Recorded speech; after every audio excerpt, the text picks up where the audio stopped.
Yo, what's going on, y'all? This is Marcus Rosa, aka Mazuma TV, back at y'all with some more boxing talk. Man, I hope everybody's having a blessed, beautiful, positive, productive night. I hope you had a great day overall, man. I figured I'd tap in with y'all just to speak about what's currently going on in the boxing world, man. We're gonna speak about Jaron Ennis versus Josh Kelly possibly being Jaron Ennis' 154 debut. We also gonna talk about the WBC condoning drug cheats in the sport of boxing. You see what I mean? We're going to talk about the whole Francisco Rodriguez situation and exactly what's been going on with him. And, you know what I mean? Get into some open boxing topics. You feel what I mean? We definitely going to have a good show today, man. Shout out to everybody that's in the building thus far. If y'all could go ahead and hit that like button on the way in, that'd be very much appreciated, man. Shout out to the nation in the mob. We on the road to 4K. We're about to hit that 3,100 mark in due time. Shout out to the nation in the mob for making this possible. I already see a bunch of comments in the building. Not a bunch, but just a couple people. You know what I mean? Shout out to Marissa Alvarez. She said, hey, Mark, how are you? I'm feeling well. You know what I mean? I had a great, smooth day at work, which is always good. Went to the gym, had some good training sessions. You know what I mean? Tomorrow I got the day off, but I also got my son as well. So I'm feeling pretty good, man. I'm feeling pretty good. I can't complain at all. You see what I'm saying? It was a great start to the week, that's for sure. I hope everything is well with you and yours, Marissa. Marissa follows up and saying the WBC needs to stop condoning drug cheats in boxing. We're going to talk about it. We definitely going to talk about it. Shout out to Marissa Alvarez. Stop Motion MMA, what up? Agent 86 in the building, what up? Lorenzo, all the way. Lorenzo in the Benzo, all the way out in Japan, showing mad love. Forever Dedicated says, yo, Mark, is it true people with muscles equate to punching power? Not just boxing, but overall. Not necessarily, brother. I genuinely feel like punching power is something that A, you might be born with, or two, you need to have the proper technique in order to, I think it's a little bit of, being born with a certain amount of power. You know what I mean? You might have God-gifted power. Then there's people that, you know what I mean, need technique in order to have punching power. Like I can name people who have muscles who weren't that big of punchers. For example, Tim Bradley. You see what I mean? Look at Tim Bradley. Tim Bradley had muscles all over. Just go look at prime Tim Bradley. Go look at him on the scale. You know what I mean? That boy abs was 3D. It almost seemed like, but he wasn't the biggest puncher. You know what I mean? And there's a few more examples of people. You feel what I mean? That have muscles, but they power don't back. They punching power don't follow up like they muscles do. You feel me? Simba Boxer says Tank versus Matias make it happen. Man, that's a far gone conclusion, brother. I highly doubt that. Eddie said they negotiating right now. Well, from what I heard, I don't know if they're negotiating, but from what Eddie Hearn has said, they sent the offer to Josh Kelly to take the Jaron Ennis fight. So I'm gonna actually pull up that video as well, man. We're gonna educate ourselves because a lot of the time these people don't even be doing their research. You feel what I mean? And then I'll make these comments. He'd be like, oh, where'd you get that from? Where'd you get that from? So, you know what I mean? People curious. So I'm going to just start citing my sources from now on. You feel what I mean? Because, my word ain't good enough. But let a white man say it, and then y'all be like, oh, his word is bond. You see what I'm saying? So let me go ahead and pull this video up as well. You feel me? Eddie Hearn just said it in the interview, too.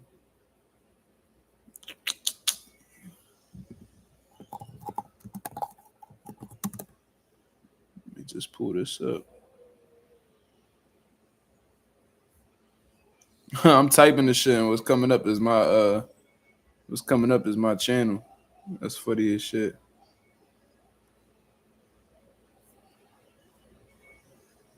Damn, it's actually not even coming up. Let me check Twitter real quick. Shout out to everybody in the building. Go ahead and hit them likes, y'all. Go ahead and hit them likes. We about to get cooking very shortly. Well, we could just take the Ring Magazine article, man. So before we get into the WBC and exactly the fuckery that they got going on, man, we definitely going to speak on the Jaron Ennis and Josh Kelly situation. You see what I mean? So Jaron Ennis, he's making his way up to the 154-pound weight classes. We all know. You know what I mean? Coffee Plan, what up? The Mindless Consumer, what up? J Cool 05, what up? Tago, What's going on, brother? I hope all is well with y'all and yours. You feel what I'm saying? But like I said, Jaron Ennis, he made his announcement recently that he's going up to the 154-pound division, and he's making it clear that he's looking to be a multi-division world champion. And how can you do that? By facing the champions that's currently at 154 pounds. You see what I mean? Jaron Ennis has been facing a lot of criticism lately.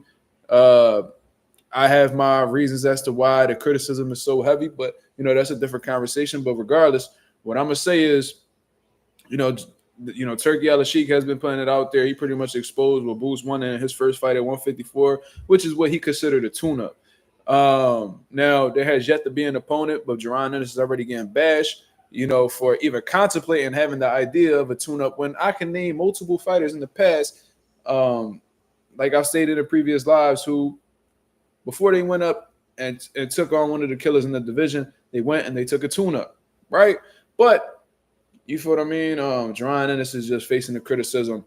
So that's what's currently going on. So as of right now, you know what I mean? I don't believe there's any date for Jaron Ennis as of right now. However, they are seeming to be looking for an opponent. And, Eddie Hearn is, he just signed an extension with Jaron Ennis. So I think it's safe to say that that's his promoter at this point in time.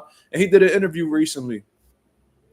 And he was saying how, they're trying to make they sent the offer over to Josh Kelly. Now, Josh Kelly is somebody who's ranked very high in the WBO, I believe, at 154 pounds. So is Josh Kelly the biggest killer at 154 pounds? Absolutely not.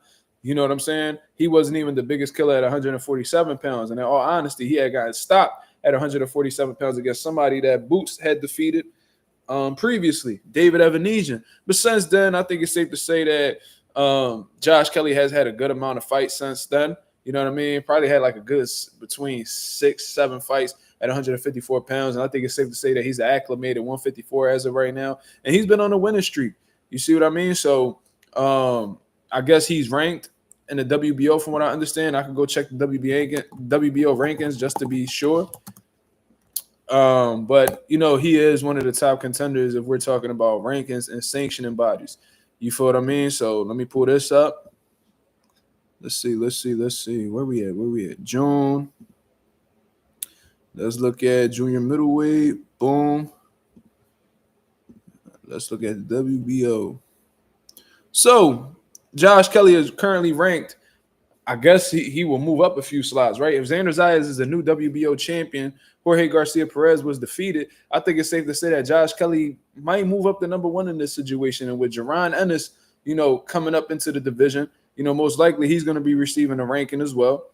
And this may very possibly be like a WBO title eliminator, and the winner between Jaron Ennis and Josh Kelly will go on to be Xander Zayas is mandatory. So that's what Eddie Hearn was speaking about, man. According to Ring Magazine, man, shout out to them for keeping us informed of what's going on in the boxing world. Let me go ahead and share the screen for y'all to see. Let me see. And according to Eddie Hearn over at IFL TV, an interview he did with IFL TV, he said, "We actually offered the fight to Josh Kelly yesterday. I like the fight, and it could be a WBO final eliminator for Xander Zayas." So that just goes exactly in line with what I've been saying. Is this the best fight for Jaron Ennis? No, it's not. You know what I mean? Am I particularly satisfied with this matchup?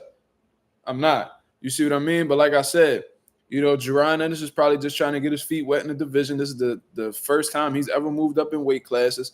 So I'm going to give him the benefit of the doubt. And, Josh Kelly, he isn't like a top tier 154, but he's a top contender at 154. You see what I mean? And if they're able to put something together in terms of putting himself in position to be somebody's mandatory at 154 pounds, then, I'm for it. It's not like he's fighting somebody that's ranked in the top 100 in the country. He just go ahead and knocking them off like a Rod Salka. You said screen black. That's interesting. Let me see.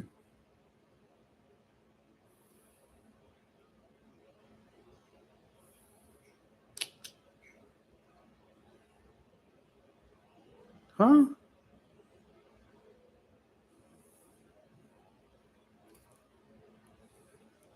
Y'all going up. Hold on. Okay, yeah. But anyways, let me see. The screen is good now. You good? There we go. I see it now. Good.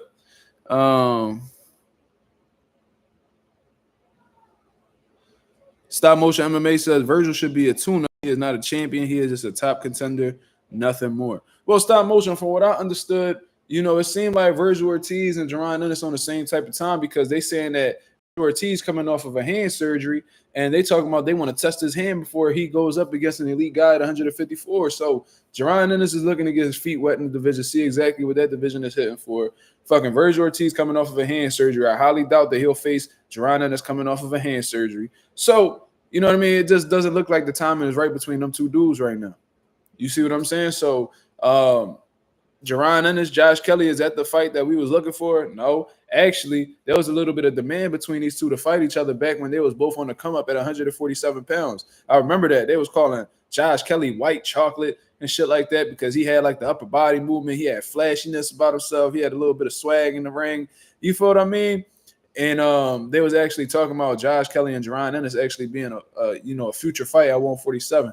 That actually ended up falling through because Josh Kelly laid an egg against David Ebenezer, and he ended up moving up. So that was just something that was, too far gone at the time. But it looks like it's realistic right now. Now, what do I personally believe? Do I think that Josh Kelly will fight Jaron Ennis? If he fights Jaron Ennis,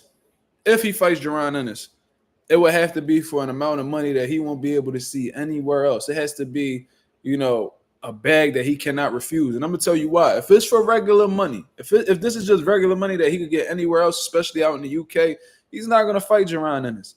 Why would he even take that opportunity when he could just go straight to a Xander Zayas world title fight? You know what I mean? I don't know exactly where Jaron Ennis is ranked as of right now. I'm going to have to go check. Let me see if they actually got the ranking set in place for July. Do they have it set for July? Because July is about to come to an end. No, so they don't. So, but when we look at it in July, Xander Zayas is number 1. Jorge Garcia Perez is number 2. Josh Kelly number 3. Jaron Ennis is actually number 4. So he's in a perfect position right now, actually, to be honest with you. So Xander Zayas moves up to the champion slot. Jorge Garcia Perez, he's going to drop a few rankings, obviously. So that moves Josh Kelly and Jaron Ennis up to the top of the list. So, yeah, this is actually not that. This is not the worst move for Jaron Ennis. This is not the worst move, Jaron Ennis. And you always trying to defend Jaron Ennis. But let's think about this shit objectively. I'm speaking facts. I'm not over here just, speculating or creating any type of opinion. Take a look at the WBO rankings. Is he going straight into the smoke with this one? Not necessarily. Like I said, I never looked at Josh Kelly as like a top guy at 47 or 154 pounds. I think Jaron Ennis steps on him, to be honest with you. But look at the opportunity that lies ahead of him if he defeats Josh Kelly. Josh Kelly moves up. Most likely he'll move up to the number 1 slot. Jaron Ennis will move up to the number 2. They face each other in a WBO title eliminator, a final title eliminator. You feel what I mean? And the winner of them will be in line to fight Xander Zayas, who, according to a lot of people on the internet, is the weakest link at 154 pounds. So why not go after that opportunity to become world champion? Then you can go on to unify the division shortly afterwards. You know what I mean? Get you a fight against Josh Kelly. If the Xander Zayas fight is available, you most likely that'll be available in 2026 because Xander Zayas is going to be lined up in December out in Puerto Rico from what I was able to put together. So why not? Why not? Why not take this fight?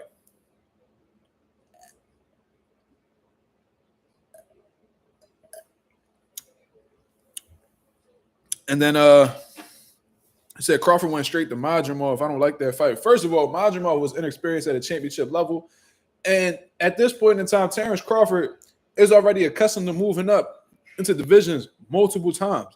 He's experienced in moving up in weight. He knows what they expect. He knows what is going to be hitting for. This is Jaron Ennis' first time moving up into a new division. When you're moving up into a new division and you've never done it before, you really don't know what to expect. So I think it's best, in all honesty, to make a calculated move and just see what the division is hitting for. You know what I mean? You don't get caught with no surprises going into these championship high-level fights. You don't know what to expect. You see what I'm saying? So is this the best fight? No, it's not. But it's a smart move. It's a smart move. It's a smart move because look what it's not just like just like a mindless cherry pick where it don't put him in position to fight for a world title. He defeats Josh Kelly. He automatically gets himself in a situation where he can face Xander Zayas for the WBO title. What's wrong with that? What's wrong with that? And Crawford, after that Earl Spence fight, he was like, all right, man. You know what I mean? I done proved to y'all how great I am. I done beat all these top guys. Now I'm going to just do, you know what I mean? I'm going to do whatever I feel is best. You feel what I mean? So Terrence Crawford wasn't really, he always says, I got bigger fish to fry. So, of course, he's not going to look at a Josh Kelly. If he going to go up into a division, it got to make sense financially and, the situation as well. All right, it's for a good bag. Turkey Al-Sheikh is paying me, and it's for the WBA 154-pound title. Why not? It just made sense. You feel what I mean? And Bud don't really got too much time to waste because of where he's at in his career. Boost is younger. He got a lot of time to grow and develop in the division. It's not like he's on like spared time, I guess you would say. So, yeah, let's see what the 154 division is headed for. Let's get this solid fight with Josh Kelly. If we defeat Josh Kelly, hopefully the WBO will look at this as a final title eliminator. Then I could become Xander Zayas mandatory, and we can rumble in 2026. Unless Xander Zayas want to vacate his belt and go up to 160, because I don't think Xander going to be at 154 much longer. I think he got 1-2 more fights, and that's it. I think he's going right up the middleweight. How the way he looked on that scale, I don't see him being there long.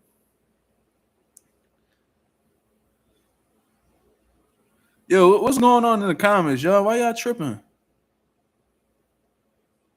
Why y'all tripping? Like, what's that back and forth shit about? Y'all niggas gotta cut it out.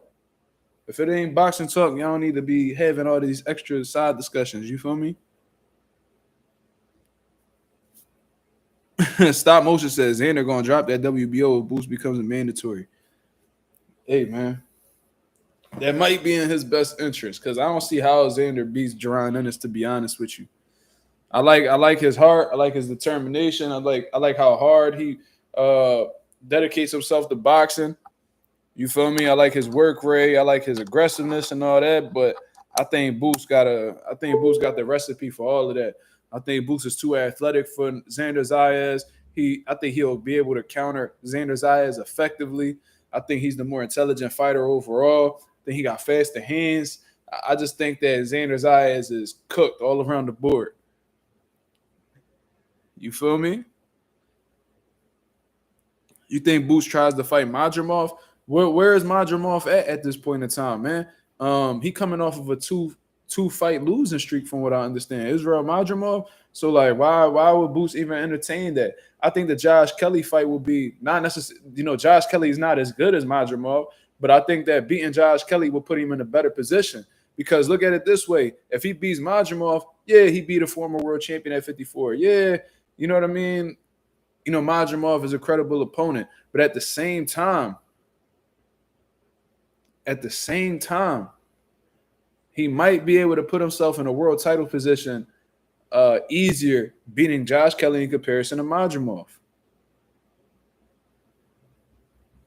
You feel what I mean? And at the end of the day, if he beat Mazumov, they're going to be like, oh, he fought Bud and Vergil Ortiz leftovers. Let's just keep it 1,000. Y'all know that's what they're going to do. They're already criticizing this nigga for fighting tune-ups, and he hasn't even announced an opponent yet. So imagine if he were to go fight Mazumov. Let's say he packed Mazumov up or he dominated him. I'm like, oh, well, fought Bud leftovers. Man, come on, man. Vergil Ortiz beating better. He's not going to get any type of credit for that. So I understand what you're saying, 88 Sports Talk, because that is a solid fight. I rate Mazumov as a top 54 in the division. Despite having back-to-back losses, he lost to top guys in the division. So not going to really knock him too crazy for that. However, beating Josh Kelly right now would put him in a better position to fight for a world title in comparison to beating Israel Mazumov. That's just my opinion. I'm not tripping. Look at the rankings right here. Where's Mazumov at on this list? Number 9. Where's Josh Kelly at? Number 3. Assuming that once this list gets updated, Josh Kelly going to be number 1. Jaron Ennis is going to be number 2. Are you going to get closer to a world title beating the number 9 guy? Or are you going to be in a better position to fight for a world title beating the number 1 guy? Got to think about it. Justin Jackson said people going to talk shit about gonna talk shit regardless about Boo. That's a fact. But that just happens. That's what happens when you a elite level black fighter. You see what I mean? They over here criticizing Devin Haney for possibly being on steroids, not actually being on steroids. But when people actually pop for steroids, they're getting passes from the WBC. They're getting passes from boxing fans. You know what I'm saying? Like it's ridiculous. All the WBC, all they gotta say is, we ingested the PEDs by accident. The WBC's like, okay, we believe you. We'll reinstate you back into being a WBC interim champion, and we're gonna do an immediate rematch for you to fight the guy that you just beat the shit out of while on PEDs, so we can put you in a position of, either win our world title or make you the mandatory for the world title. How does that sound? Ain't that some shit? Ain't that some shit? And I'm gonna send out my prayers to my New York people. You feel what I mean? The notification just popped up on my timeline. Had some unfortunate news. There was an active, shooter out in Manhattan. I think he unalived 4 people. Unfortunately, one of them was a police officer. And then the dude did the most coward act besides unaliving innocent people. He went and unalived himself as a result of that. He was too much of a coward to face the consequences of his own actions. So I'm gonna send my prayers out to my people out in the New York area. You know what I'm saying? That's a very unfortunate situation. This world need all the prayers that it could receive, because there's some wicked shit out here in this world. You feel what I mean? So shout out to my New York people. I hope everything's well with you and yours. You know what I mean? And if you haven't, check in on your people, man. You feel what I mean? That's a really, really disgusting situation. I wouldn't wish that on my worst enemy, to be honest with you. Said Tellez and Boots would have been fire. I'd have liked that fight too. I think Boots would have beat him up. You know what I mean? I think Tellez, he got some things to work on. But that would have been a great fight too. And that would have gave him, possibly, if he would have beat Tellez, that would have made him a WBA interim champion. And then that might have worked out as well, because, I think it's safe to say Bud probably going to relinquish that title, vacate that title, be stripped of the title. And, whoever typically is the interim champion, you know what I mean? If they're not fighting for the vacant title next, what usually happens is they get elevated to the full status world champion. What most likely is going to happen with Rolly after Boots vacates the WBA. You feel me? So that would have been a smart move as well. But, I think either way, I think if he takes the Josh Kelly route, that'll put him in a good position. I think that if he fights Tellez, that'll put him in a good position. You know what I mean? It's a calculated move. I like what they're trying to do. I'm not completely satisfied with the fight, but I see what they're attempting to do. And it's obviously get a world title. So if you're going into the division with the intentions on winning the world title, I'm not going to be mad at you for that. You're doing what you're supposed to be doing, brother. As an elite level fighter, whatever division you in, you should be looking to stamp your name in the division. And how is the best way to stamp your name in the division? By winning the world title. You feel what I mean? G Tatted Up TV says, what was up with Champside earlier? We from the same city and you a solid dude, so I had to say something in the chat. I don't know what he was on, bro. I'm gonna keep it real. I don't know what he was on. I don't know why he was like talking like, I don't know. But when I see him, I'm gonna definitely address that, because I really wasn't feeling his energy and where he was coming from. You know what I mean? Like, he been going at it with that nigga with the with that little underbite for a couple days on and off and shit. And all I wrote like, LOL, y'all niggas still going at it. And he was like, oh, well, like, nobody knows you. You know what I mean? And I don't know you. So, if you've been watching, you know what I mean? That just goes to show how long you've been following the channel. I'm like, bro, why you even took that angle? I was like, why you even took that angle? Like, I rock with the channel. I like what you be talking about. I don't even be checking people's channels, but when I do, he one of the people I be listening to just to see what he got to say about shit. Then he said some shit like, what the fuck he say? He was like, I said, bro, I'm backing your play. Like, why you just come at me sideways like that? I said something like that. He was like, oh, if you backing my play, then just shut the hell up. I'm like, yo, who the fuck this nigga talking to? Like, bro, who is you talking to, bro? You would never talk to me like that in person, bro. Like, you would never talk to me like that in person, because shit wouldn't go too well for you, bro. I'm gonna just say that. That was earlier today. And then what the fuck he say? I said something to that.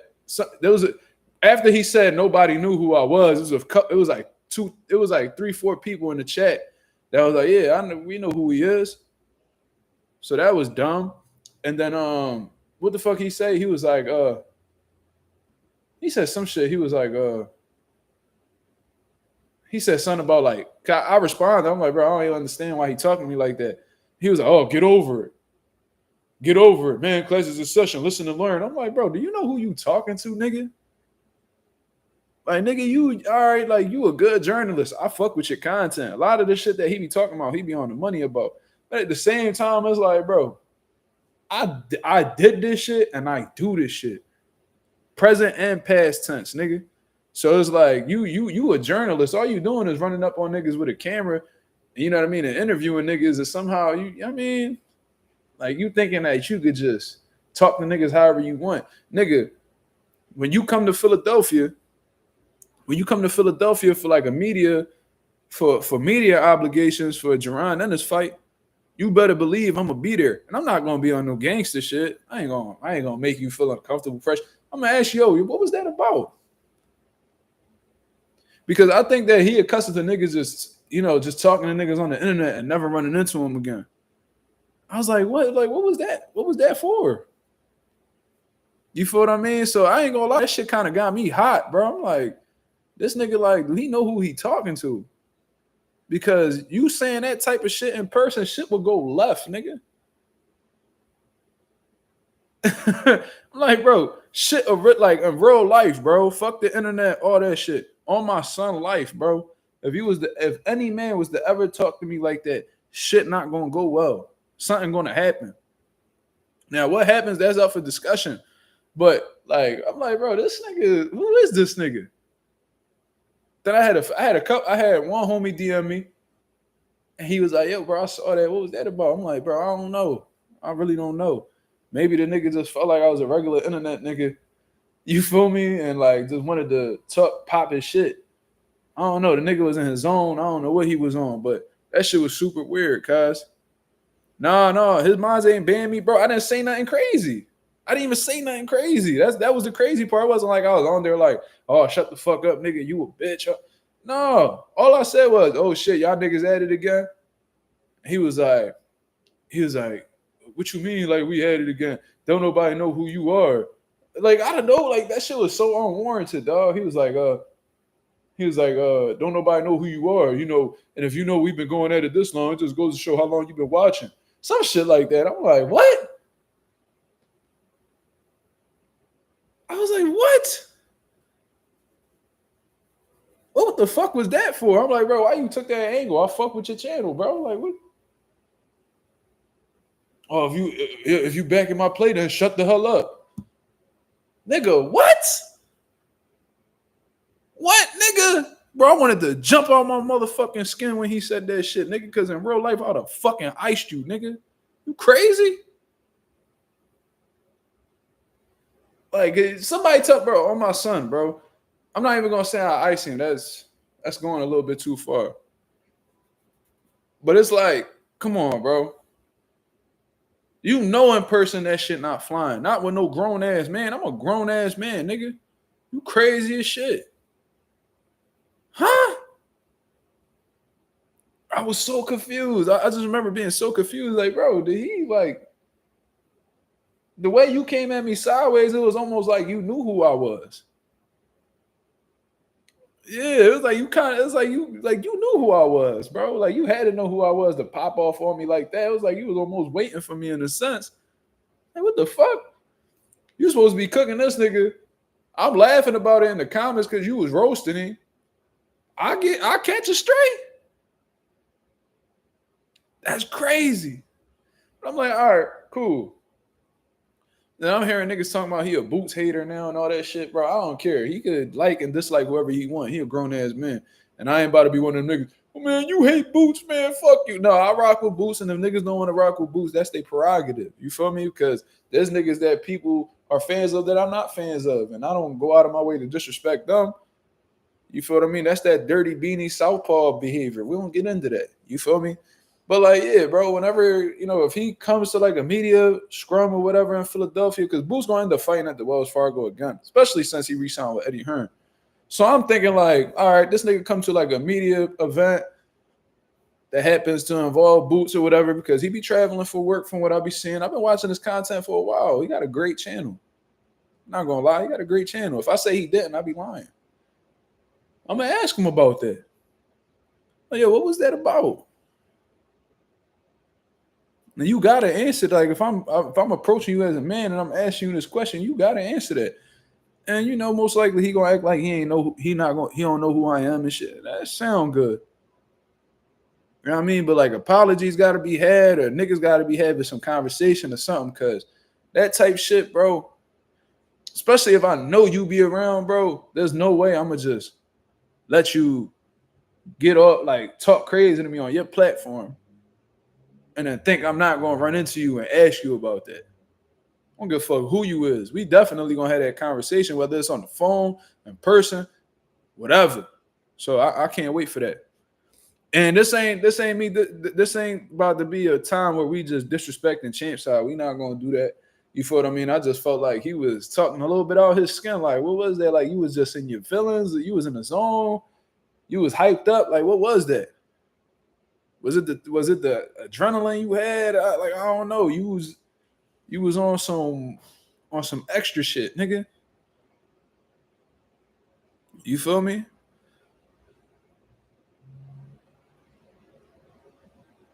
Yeah, I ain't understand that. That was weirdo activity, bro. Like, nigga, anybody who tell me shut the hell up in person and they dead serious, that's gonna be a problem. That ass.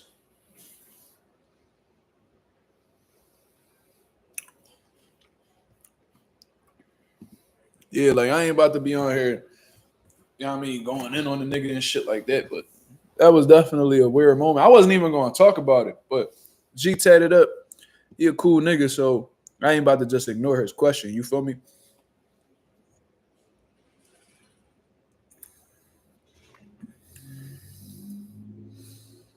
You feel me? I wasn't even gonna address it, but you know what I mean? It is what it is. Niggas want to ask, I'm gonna answer it.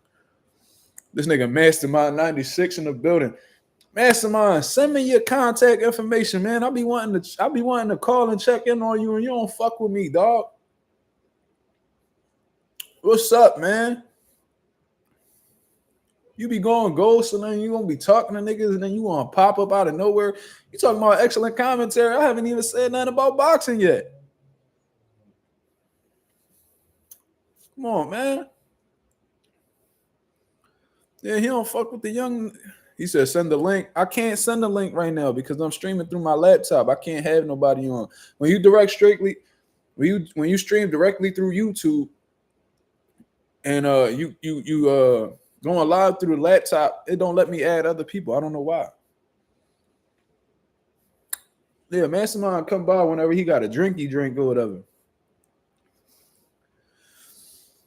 Lamont A says, "What's the deal, bro? What's going on, brother?" He says, "How you feel about Ramos versus Boots if it happens?" That's a great fight. I think Jesus Ramos is one of the people that's not. If you're speaking about Jesus Ramos, he's one of the people that really don't get spoken about in the division. But he's dangerous. He got punching power. He applied pressure. He's tall. Got some range to him. You know what I mean? I thought, I thought he came up. I thought he actually edged out the Erickson Lubin fight, but they gave it to Lubin. You feel what I mean? Was that Erickson Lubin? That was so long ago.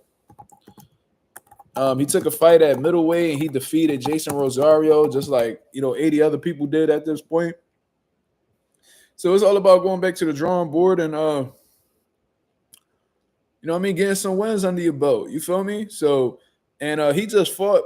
I mean, his last fight, according to what I see, was in March. So he been doing this thing. He been staying active and you know what I mean? Doing what he need to do. So shout out to Jesus Ramos. Him versus Boots will be a solid fight. What the fuck? What you mean heroin? You fuck with heroin? You dead ass, Mastermind. You serious? You stopped drinking at 11, start heroin at 12. Nigga, what? You lying. Ain't no way you just said that shit like it was normal. You ain't even put no laughing emojis, no LOL. Nigga, you a dope fiend?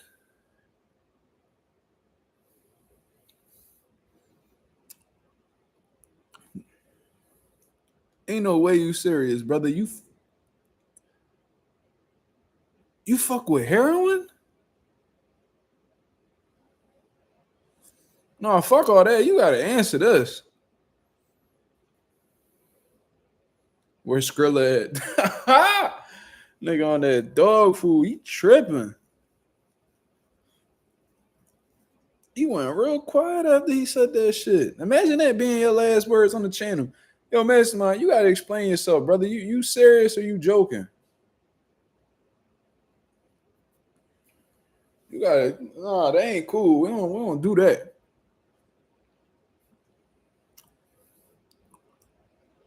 This nigga not saying nothing. He's like pissing me off. I ain't gonna lie to you. I just seen a viewer lead a chat too. I just seen a viewer lead a video. Whole ass, yo, Mastermind. What the fuck? This nigga is dead serious. What? Oh, hell no. Yo, Mastermind, you need some help, man. That shit ain't cool.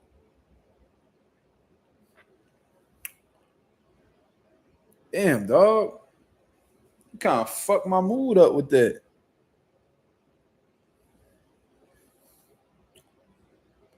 Nah, he not, bro. Mastermind, bro,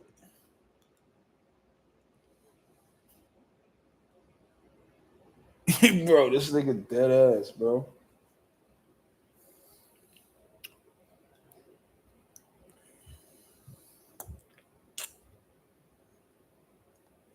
How long you been doing that shit, Mastermind? I promise after we get this question done, we're gonna get right into the boxing talk. I just need to know because Mastermind done been a man, done been a fan, done been a supporter of the channel for a year, probably a year plus already. He ain't never say that. What the fuck?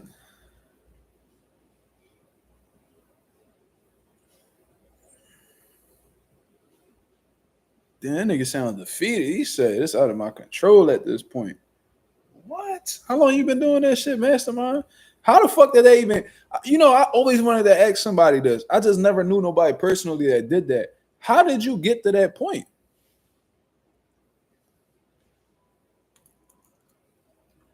How did you get to that point? How did you wake up one day and was like, yo, I'm gonna try this shit? How did this start? No, I fuck with Mastermind. I'm not playing. I'm genuinely curious. I'm not joking.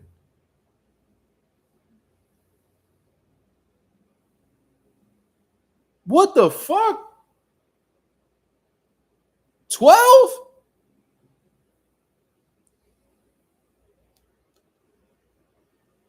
Bro, you playing, bro.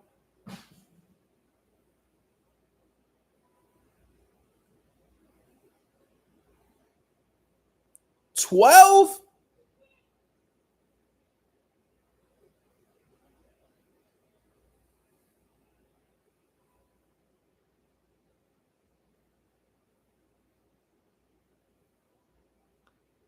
Nigga, you was in 6th grade shooting heroin?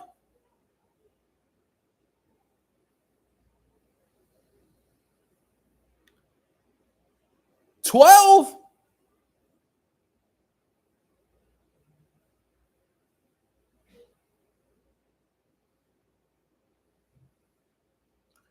Man, Samar, how old are you? And how did you get to that point? What you mean? How liquor and heroin do they correlate like that?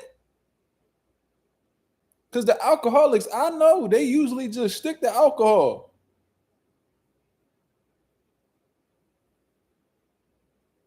Bro, he dead ass, bro.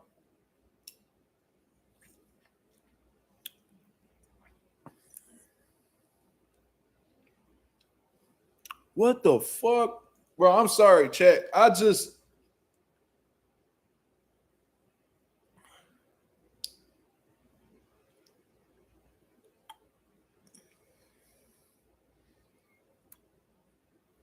Man, I'm sorry, Chad. This caught me off guard. I'm sorry. I'm losing viewers and all. I'm I ain't gonna lie, that kind of upsets me, bro.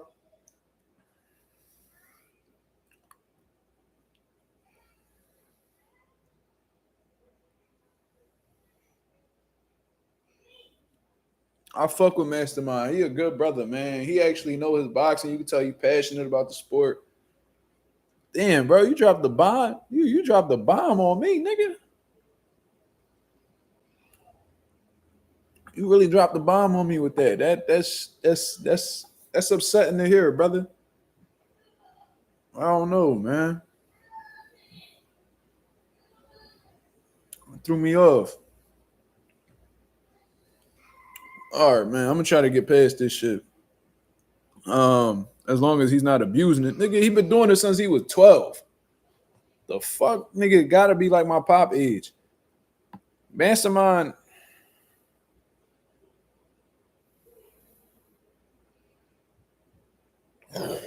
He's 49, bro. Do the math. 37 years.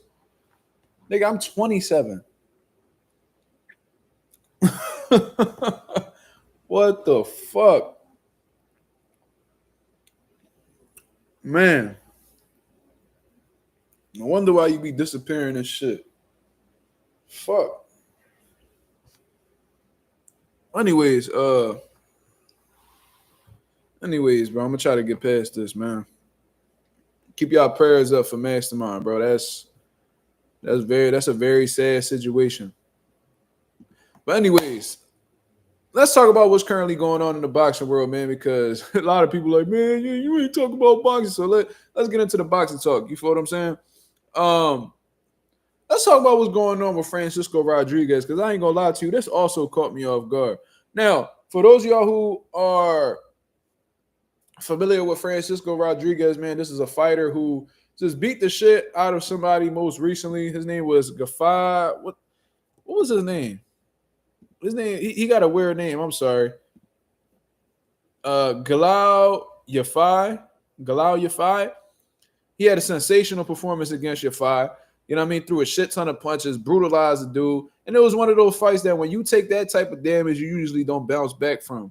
You see what I mean? Or you just come into the fight, you come into future fights a former a shell of yourself. You feel what I mean? Like those type of beatings usually takes a lot out of your career and really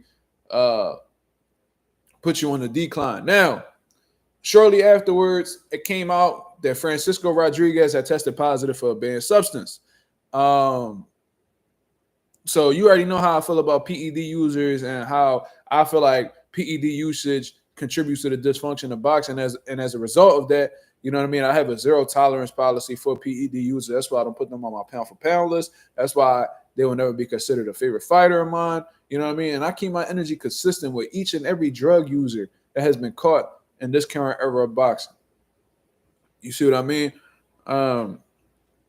So, you know what I mean? Francisco Rodriguez comes out of nowhere and he's like, oh, I took the PEDs by accident. I accidentally ingested that. I didn't take that purposely. It was an accident. So what does the WBC do? Okay, we believe you. Let's reinstate you at the WBC interim champ and then get you an immediate rematch with the guy, Yafai, who you just beat the fuck out of not too long ago. And this may be an easier fight for you because you already done beat a lot of fight out the nigga. Don't believe me? Let's pull this article up on Boxing Scene, man. Then after that, we can pull up Eddie Hearn's interview to get his perspective on the whole situation. You feel what I mean? Shout out to everybody that's in the building. Hit the likes. Hit the likes. We lost a lot of viewers because of the Mastermind situation, but we about to get back on roll. Now, shout out to Tom Evers and Trish Dixon. Pause.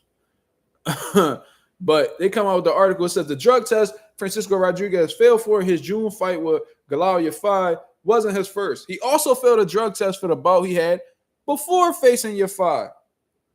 So, oh my God, this is disgusting work.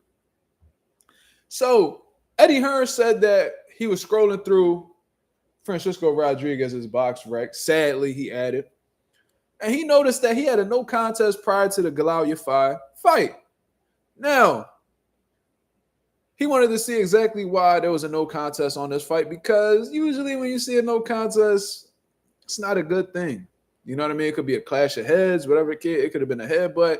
But, you know, usually when I see a no contest, that's a red flag to me, because it could also mean that somebody failed a drug test. Upon doing his investigating, he went and called the Texas State Athletic Commission. You know what I mean? And they confirmed to him that he failed a drug test in the fight prior to the Galal 5 fight. Now, I got my questions. Why didn't you know that prior to the Galal 5 fight? Shouldn't you be protecting your fighters, Eddie Hearn? Shouldn't you be doing your research on your the opponents that your fighters are going up against? Shouldn't you be sure that these guys have a history of being clean fighters, or at least passing drug tests? I had that one question, but regardless, let's continue on with the article. The Texas Commission has informed boxing scene that Rodriguez's previous fight in 8-rounder last December against Josue Jesus Morales had been changed to a no contest because of a doping violation. So this man has tested positive in back-to-back fights. Boxing scene has requested more details, but promoter Eddie Hearn, who works with UFI, was today asked about yesterday's WBC ruling, which concluded that Rodriguez's use of a banned substance was unintentional, reinstated UFI's WBC title holder. Oh, I'm sorry. Let me actually rephrase that, because I actually put out some inaccurate information. I said that they reinstated Francisco Rodriguez to the interim WBC title holder, but it turns out they gave the belt back to UFI, but then they called for an immediate rematch between Rodriguez and UFI. Holy shit. So all this nigga had to say was, yo, I took the PEDs by accident. I ingested them accidentally. I didn't even know that was in my system. The WBC, as they always do, bro, they give these fucking Mexicans the benefit of the doubt. Don't tell me I'm fucking lying, because when Canelo Alvarez and all these motherfuckers was testing positive for clenbuterol results, they didn't tell them motherfuckers to just watch what they eat and make sure they refrain from eating tainted meat. What they did was raise the level. They raised the level of clenbuterol that fighters could test positive for. So they pretty much enabled these Mexican fighters to continue taking performance enhancement drugs, or at least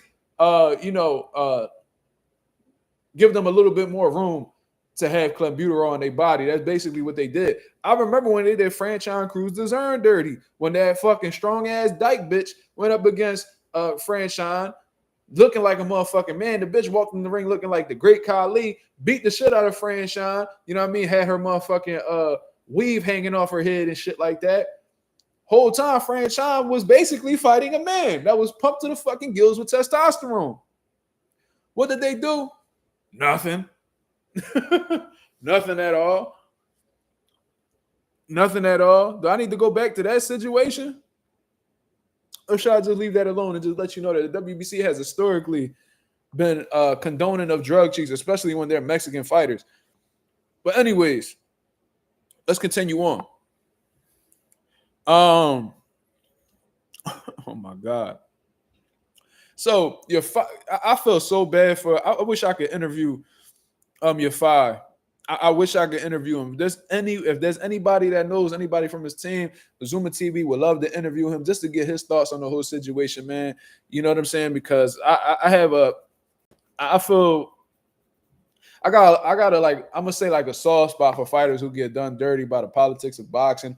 You know what I mean? And bullshit like that. So imagine this: you in your UFI shoes, you get the shit beat out you by this Mexican. Francisco Rodriguez beats the dog shit out of you. And you questioning yourself, you questioning whether you still got it or not, if you want to continue boxing, boom, PED test positive. So he was like, oh, well, that's probably why he couldn't stop throwing fucking punches at me. No wonder why he didn't get tired in this whole entire fight. No wonder why he was just fighting me like he was like a fucking superhero. It all makes sense now. A couple weeks later, WBC's like, they said that Francisco told us that he ingested these steroids by mistake. So what we're going to do is we're going to give you that interim belt back that he just beat the shit out of you for. But we're going to make you fight him again. How did Francisco Rodriguez be able to prove that he ingested it by mistake? How do you do that? How are you able to basically prove? How are you able to prove that you ingested something by mistake? How are we just supposed to give you the benefit of the doubt? Like, how do you prove that? Franchise got cheated and they did nothing. Exactly. Facts. I remember that. So this is like in a history to move like this. How about Oscar Valdez? Was Oscar Valdez? Hold on, let me check real quick before I speak. Before I speak, let me do my research. This is the difference between me and a lot of you motherfuckers that be on YouTube. Boom. Didn't Oscar Valdez? Then I could have sworn he had the WBC super featherweight title. Tested positive in the Kansei Sao fight. And what did they do? Allowed him to fight right away for the WBC title. And they let that man Oscar Valdez walk away with the WBC title despite having a positive drug test in the lead up to the Kansei Sao fight. Am I tripping or am I tripping? Am I tripping or not? Is these facts or not? Let me know in the comments whether I'm speaking facts or not. Please let me know. I'm not. This ain't opinion. I'm not speculating. Oscar Valdez in the lead up to the Kansei Sao fight tested positive. What belt did he have around his waist? The WBC Super Featherweight Championship. He tested positive before they stepped in the ring. They allowed them to fight anyway. And Valdez had a controversial win over Kansei Sao, and he was able to walk away with the WBC Super Featherweight title, and then was able to bring it in to the fight with Shakur Stevenson in the unification fight. And I'm so glad Shakur Stevenson beat the shit out of him. I'm so glad. But that's just another way that the WBC has been condoning drug cheats. And I got to bring this to the forefront because y'all motherfuckers like not the chat, obviously, but just speaking on the boxing media in general, y'all see the motherfucking elephant in the room and refuse to address it. That motherfucking elephant could be violent, could be shitting all over the place. Y'all will do whatever y'all can to make it seem like that elephant is not there. Not me. I'm the type nigga, as soon as that motherfucker walk in the room, what the fuck is that doing here? What the fuck is that doing here? Why are you here, nigga? Oh, we gotta speak about this. Why is this? Why is this going on?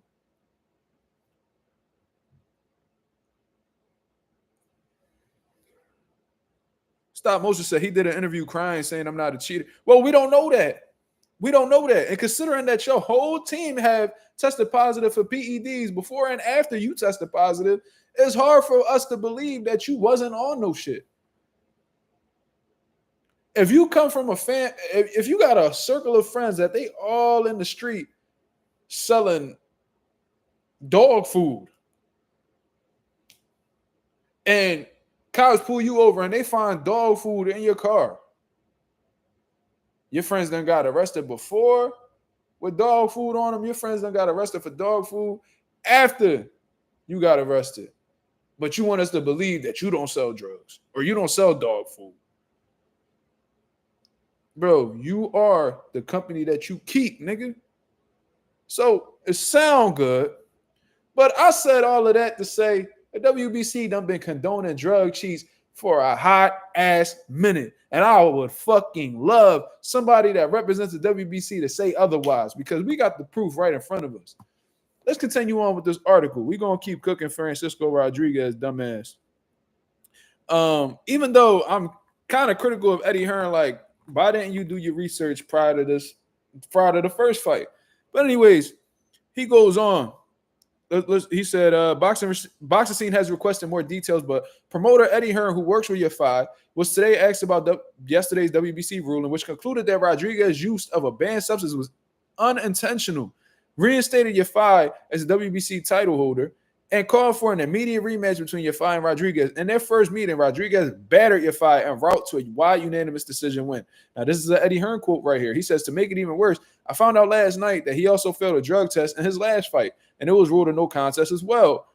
Because I was sadly scrolling through BoxRec, just looking at Francisco Rodriguez, and I noticed that his fight with Galal Yafai was a no contest. I spoke to the Texas Commission, and they confirmed he failed a drug test for that fight. I spoke to Mauricio Suleiman, which is the president of the WBC, last night. He said he didn't know anything about it. Yo, in the chat, who genuinely believes that Mauricio Suleiman knew nothing about it? So you got niggas fighting for your titles. You so thirsty for sanctioning fees. You so thirsty for sanctioning fees that you don't even do your research on whether a fighter is clean or not. You so thirsty for somebody to fight for your titles that you could get a fucking sanctioning fee that you don't even do research on fighters to see whether they clean fighters or not. Ain't that some shit? If I want somebody to represent let's say I want somebody to represent my boxing gym, like a trainer, whatever, background checks being done, you know what I mean? We looking into your motherfucking, your social life. We looking into all of that. You know why? Because reputation matters, brother. Reputation matters. You feel me? So if you're not passing a background check and you got some weird pedo shit going on, why the fuck would I have you around kids? The same thing goes for the WBC. If this guy, prior to fighting for that WBC title, had tested positive for a performance enhancement drug, why don't y'all, why if y'all see a no contest on this nigga's BoxRec, why didn't y'all do y'all due diligence and finding out why he did that? Why did Eddie Hearn have to figure that out before y'all did? He fought for y'all title. He hungry for them fees. That's what it looked like, Lamont. That's what it looked like. What else would it be? Bro, if you was about quality, first of all, you wouldn't have as many belts. If you wouldn't have this many belts, WBC Silver, WBC Latino, WBC, you had a motherfucker. You'd have had every belt on the planet. So if you was a quality type of guy, you wouldn't have that many belts in one division. But furthermore, if he was about quality, you would make sure that the people that have your world titles actually didn't partake in banned substances, brother. So not only are you giving people passes for constantly being caught abusing performance enhancement drugs, but you're also not doing your research to see that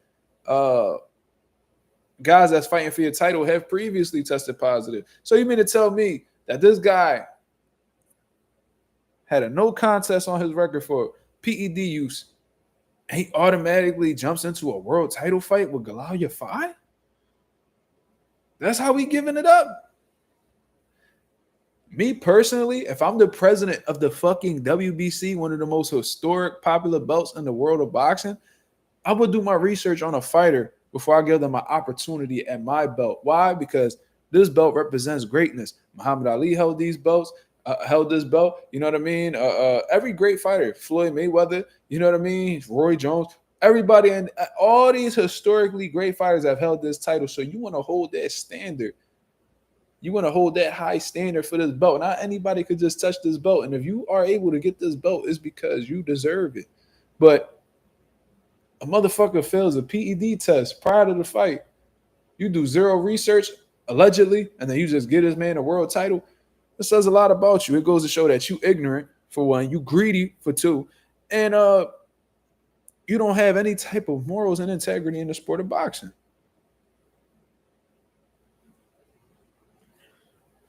Ralph says, I ain't believing no dude who raised the levels of clenbuterol for a certain fighter under his organization. Facts. He didn't want to lose that relationship with Canelo Alvarez, so he was like, you know what? We're going to do you a favor. We're going to raise the level of clenbuterol levels. So if you have it in your system, we'll give you a pass, Canelo, because we love you that much. And we love the percentage that you give us after every fight. Fucking piece of shit. Anyways, let's move this along. He said he didn't know. He said he didn't know anything about it. I believe him. I don't know why Eddie would believe him. But anyways, let's look at this. He's failed back-to-back drug tests on the night, and he's gone 12 rounds with Galal Yafai in a fight that's physically damaged Galal Yafai. Facts. In 2 weeks to just rule that it was accidental. So in 2 weeks, they were able to determine that he was completely innocent. He could just come back and have him rematch. It's so bizarre. I've been through the process with Conor Benn. It took 2 years to get a decision. Now, Conor Benn is a fucking drug cheat himself. But he had a long fucking process with the British Boxing Board of Control to, with this investigation. And, they say Conor Benn put up a lot of money to try to, prove his innocence and all this shit. At least Conor Benn had to sit out for a good amount of time and, actually work to get himself back in, the British Boxing Board of Control's good graces. You know what I mean? Francisco Rodriguez had a 2-week punishment. A 2-week punishment. And he was like, yo, man, I adjusted it by accident.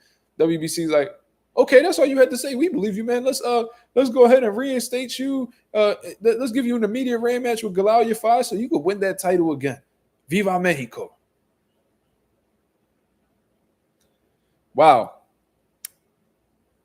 So now he said, yeah, no problem. Hold on. Also, I believe fighters should get the opportunity to explain themselves, but I don't believe that can happen without a B sample in a 2-week period, and you could just say, yeah, no problem, let's run it back. I agree. So I think now the news coming out from the Texas Commission as well, this could change everything, and I believe Galal should be installed as the mandatory challenger. Asked whether Yafai wanted a rematch. Hearn said it was down to a fighter.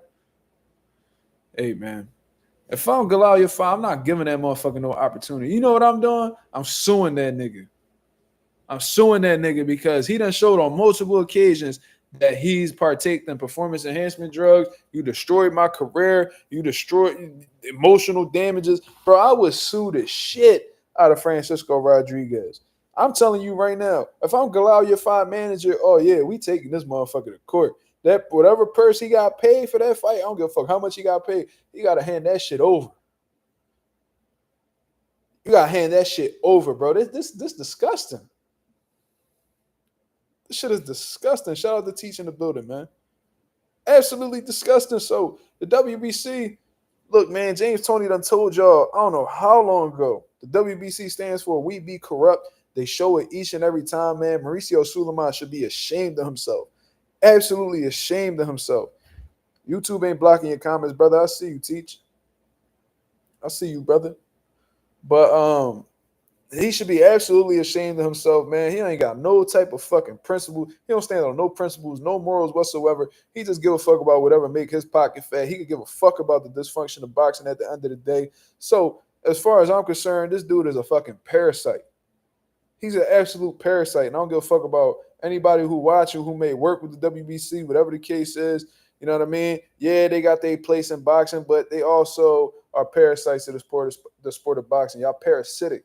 And what that means is y'all just sucking the sport dry. Pause. You don't contribute. Y'all motherfuckers ain't contributing anything to the sport. Y'all motherfuckers is taking crazy sanctioning fees off of fighters. You know what I mean? Ain't investing in no retirement funds, no union for the sport of boxing. You know what I mean? Y'all don't do anything for these motherfucking fighters. You feel me? And then the moment that a Mexican fighter specifically tests positive for a performance enhancement drug, they get the benefit of the doubt, and they get immediate rematches when they claim that they accidentally ingested a fucking performance enhancement drug, and he failed a drug test prior to that. So he accidentally ingested a performance enhancement drug in back-to-back fights. That's what you want us to believe? And after you accidentally ingested a drug or whatever the fuck it was, you just happen to throw shit. How many punches that dude threw in that fight?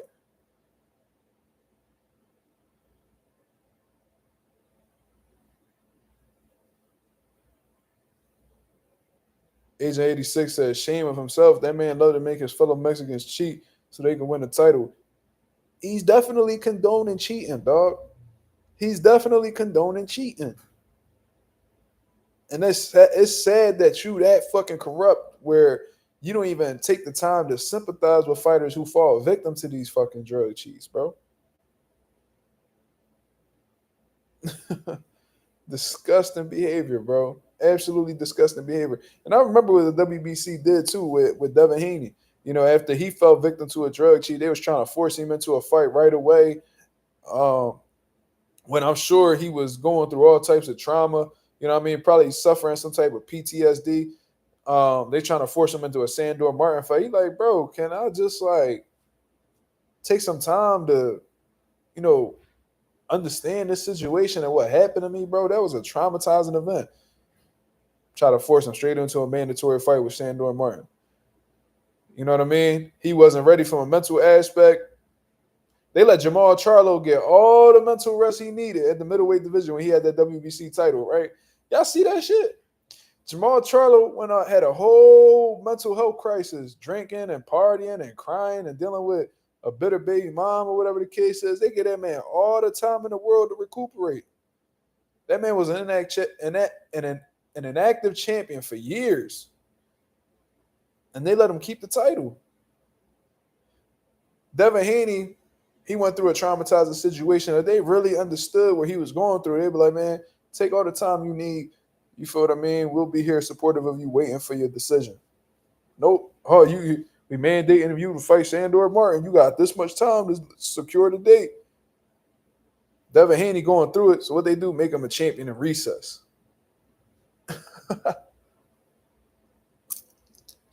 WBC, man, they shitty people over there. Absolutely shitty people. A lot of motherfuckers might forget, but I ain't one of them. I promise you I ain't one of them. So that was pretty much the article that I had read up. I was absolutely disgusted when I read that. These niggas did a 2-week investigation to find out that Francisco Rodriguez took the PEDs by accident. So they made him they fucking ruled it a no contest. But from what I see, the fight still counts on BoxRec though. That's what I'm seeing. Let's take a look. They ain't reversed that shit to a no contest yet.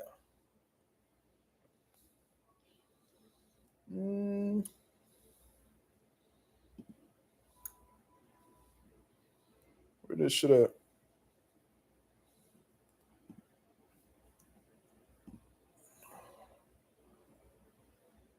They rule his fight a no contest.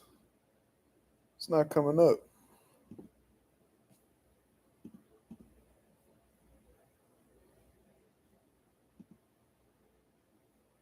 Why the fuck is it not working?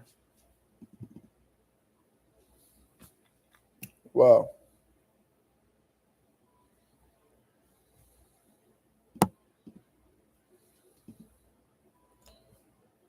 What the fuck? That ain't him. Oh shit, it is him.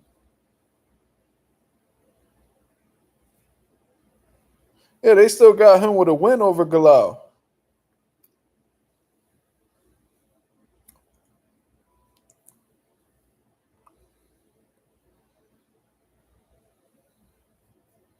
He still got a win over him. They ain't even reverse it yet. This might be a sensitive topic. 90% of the time I comment, I get an error.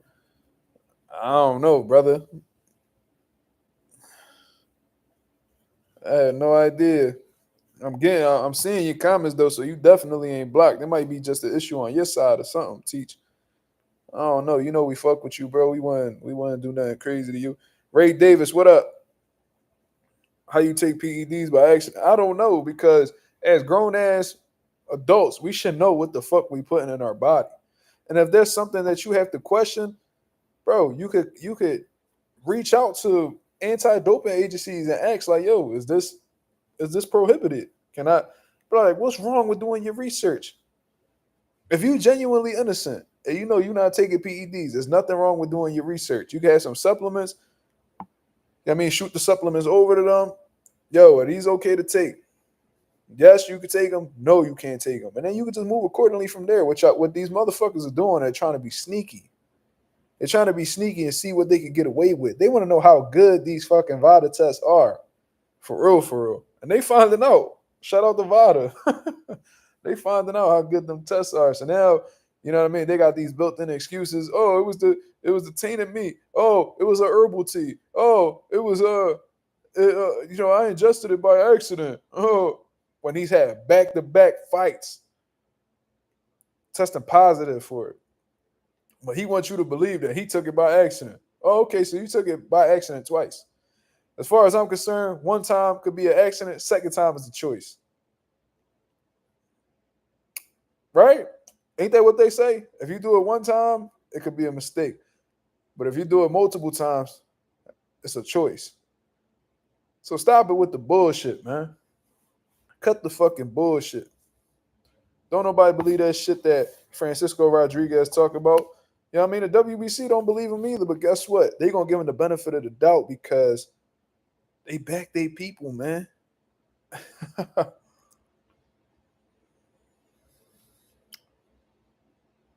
Mm-hmm.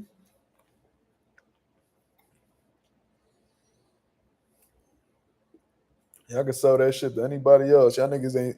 I don't buy into the bullshit.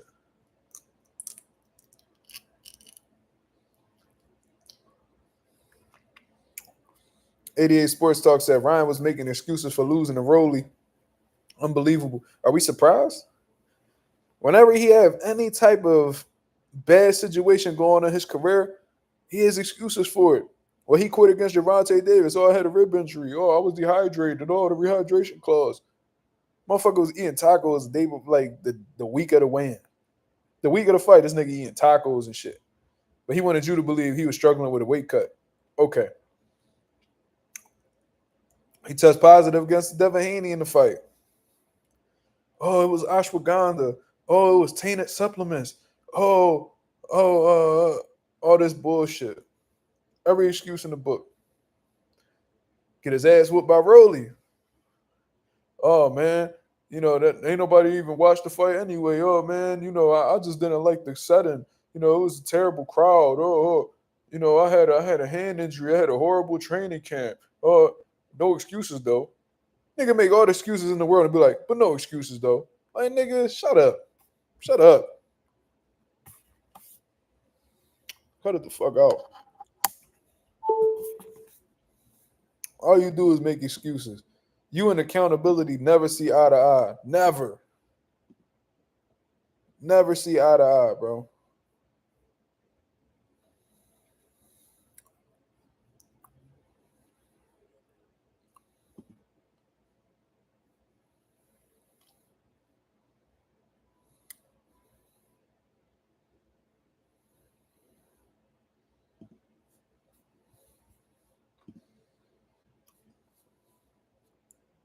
Yeah. That shit backfired on him. But that's how you know Ryan ain't an intelligent individual because he knows that if he says, oh, it's tainted supplements, the New York State Athletic Commission or whoever is investigating, gonna be like, all right, we need to see them supplements. And what they're gonna do is they're gonna look at the batch number, they're gonna buy the same supplements that share the same batch number, and they're gonna see if that other supplement they bought from the same batch number is tainted as well. They're gonna do their investigation. But the company saw what Ryan Garcia said and was like, bro, we don't have no ostarine in our supplements, so shut your mouth. You know what I mean? You attempting to damage our reputation to save face. We will sue you if you continue to talk bad about our company. And Ryan shut the fuck up, as he should have, because he was lying. He was lying, blaming strength and conditioning coaches. Bro, I don't know how you work outside of the ring, Ryan, but I don't think anybody could force you to put anything in your mouth. They might, I don't know, Ryan, I don't know. The right dude probably would be able to force something in Ryan's mouth. You know what I mean? I don't know. That's his business. But what I'm telling you is, like my pop said, pause. Hey, man, Ryan probably that type dude, Pop. We don't know. He was just letting somebody hump him on stream like a couple days ago. He was like sparring this one dude.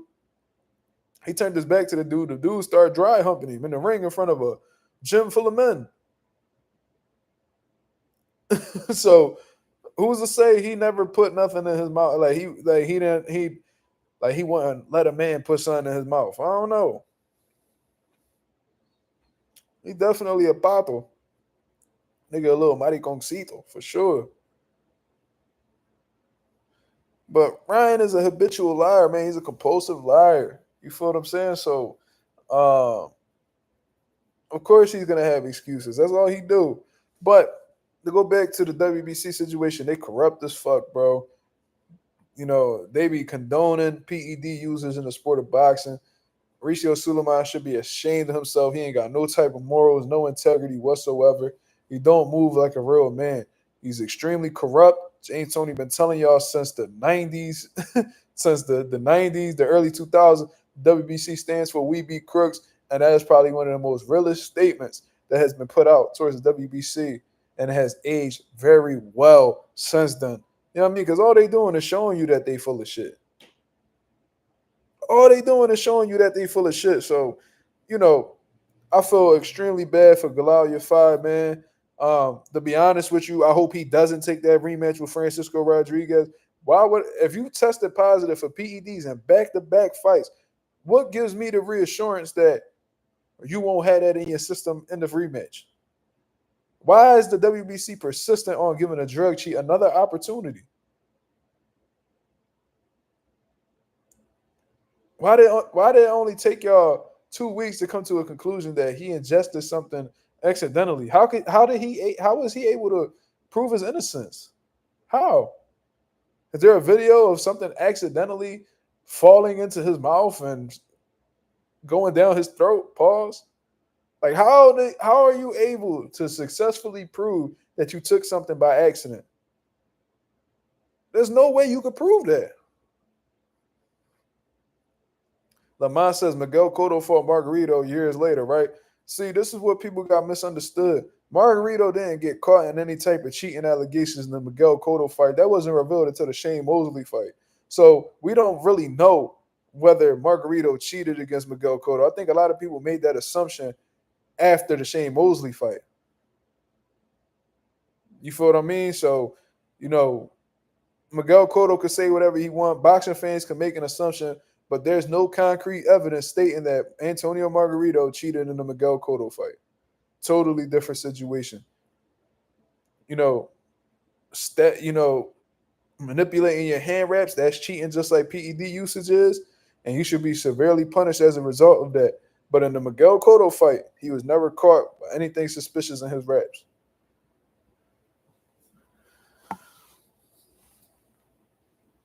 So that's just my opinion. Yeah, my pop, a good friend of my father, watch Margarito. Watch Margarito hand wraps for Cotto. Are you talking? You talking about? I know who you talking about.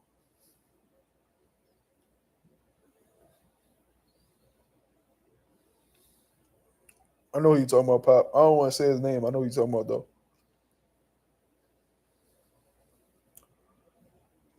So I think that's a narrative that a lot of boxing fans run with because Margarito got caught fucking with his rap some way somehow.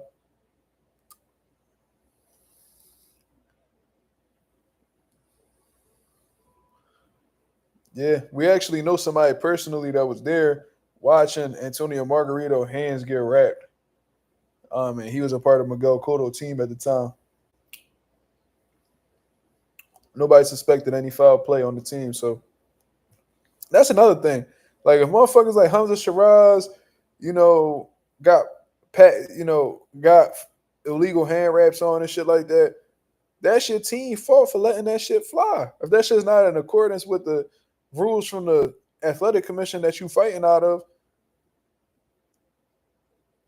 that need to be addressed. Your part, you need to be able to notice it, and you gotta correct it. You gotta let these inspectors know that they doing something wrong, and they gotta rewrap their hands. Point blank. Period. Bro, smoking those canebas. Yo, bro, there's like this Hispanic supermarket right by my crib, bro. Bro, they be having everything in there. I was in there looking for some aloe vera and shit because I had a little bit of sunburn on me. So in the process of looking for the aloe vera, I seen a whole John. I'm like, yo, a whole John. I'm like, oh shit, hold on. I ain't had Canapaz in like almost 2 years.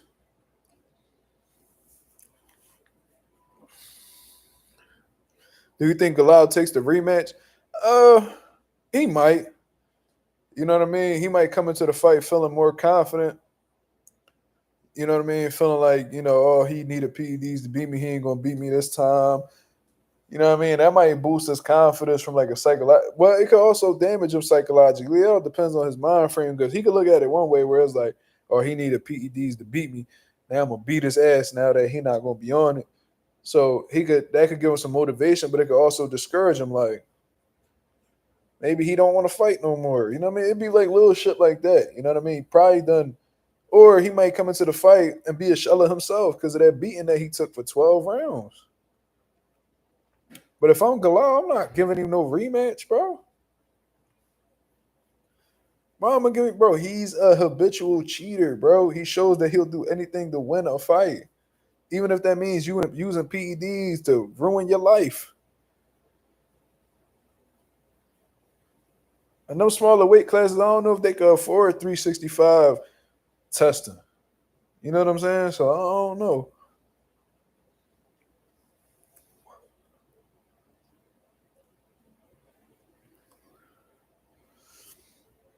So they make people constipated. Really?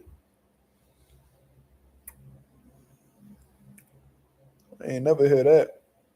I ain't never heard of a fruit making people constipated.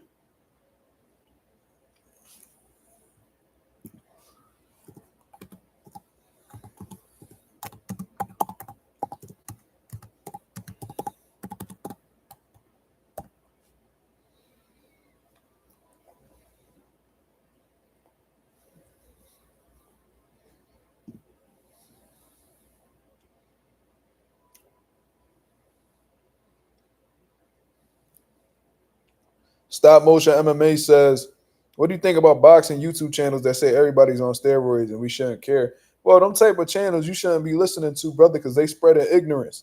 The reality is not everybody partakes in using performance enhancement drugs. I think that's just, a tactic that people use to protect certain fighters. You feel what I mean?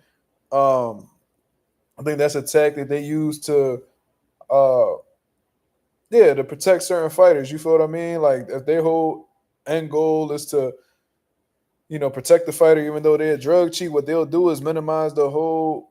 They'll attempt to belittle the whole idea of PED usage. They act like it's not a big deal. Oh, everybody does it. Well, imagine this. Imagine this, right? Imagine you sitting down with your niggas, right? And y'all talking about women, because that's what men do, right? Like to talk about women. And the one dude say, man, and this is somebody who historically has never gotten the hose. Everybody got that one homie who can't get a bitch to save his life, right? Cool nigga, but he just can't seem to lock a bitch down. For some reason. He be like, man, all these bitches cheat, man. I mean, it don't even matter, man. You might as well just wife whoever because they all cheating. Who cares? Nigga, what? Fuck you mean, nigga? My bitch ain't cheating. Man, they all cheat, man. You know what I mean? You might as well just wife whoever because they all the same, man. They all doing the same thing. You know what I mean? Nigga, no, they not, bro. The bitch you dealt with was a whore. Not mine.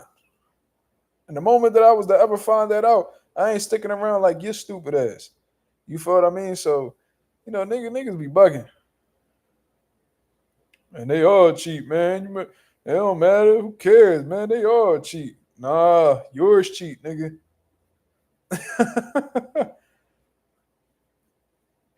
Barack. I'm gonna say Barack.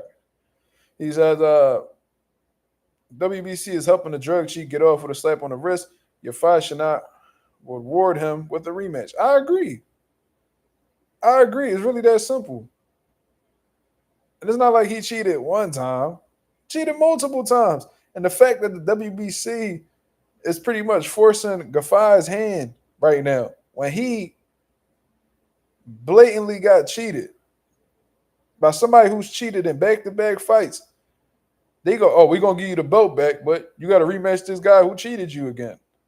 Like, nigga, if I'm your five, bro, I'm like, man, fuck Francisco Rodriguez and fuck the WBC, bro. On my son, I would look at Mauricio right in his eyes and tell that nigga to eat a fucking Frank, nigga. Eat 30. What is we talking about? Like, y'all motherfuckers be trying to downplay this boxing shit like niggas don't get unalived in this shit. You feel me? This dude probably beat me to the point where I'm never gonna be the same. I'm probably gonna be a shell of myself. My career probably over. Punch resistance down the drain, what have you. And y'all believe this? Y'all give this nigga the benefit of the doubt for being a drug cheat. Give me my belt back, but only under the condition that I do an immediate rematch with the guy who cheated me. Man, fuck all of y'all. You crazy? I threw that belt right in the trash. I ain't representing no fucking sanctioning body that don't give a fuck about my well-being. Or at least stand up for what's right, man. Fuck y'all. Fuck the WBC. I swear to God. I would throw that belt right in the trash. Because that's how they look at me. Trash. They look at me as just like a money sign. You feel me? Tripping. Lee Jackson, what up?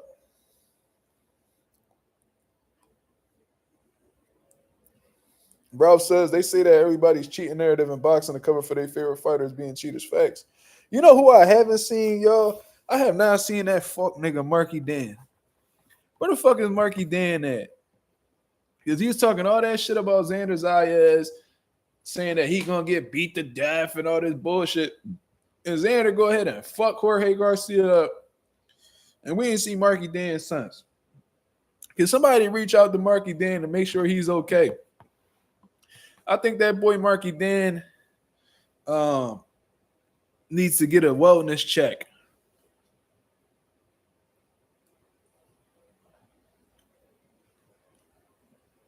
Tell that Marky Dan need to pull up, man.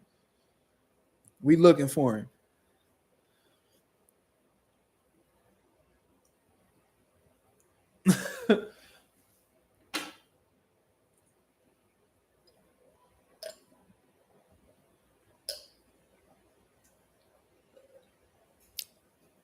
He's supposed to show up for the post-fight reaction.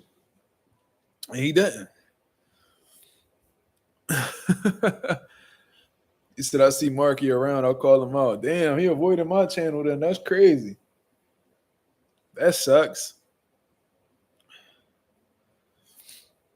But yeah, man, we got any topics we want to address before we get up out of here? We've been on here for almost an hour and a half.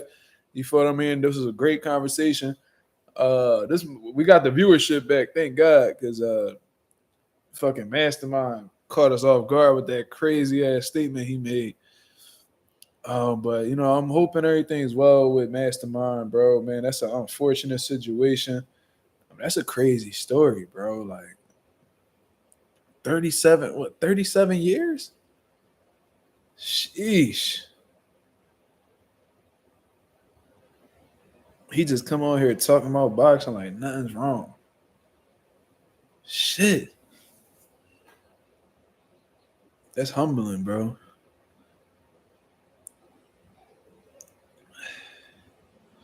Ralph says, them punches getting to Shane. Shane talking about Pacquiao will beat Rolly.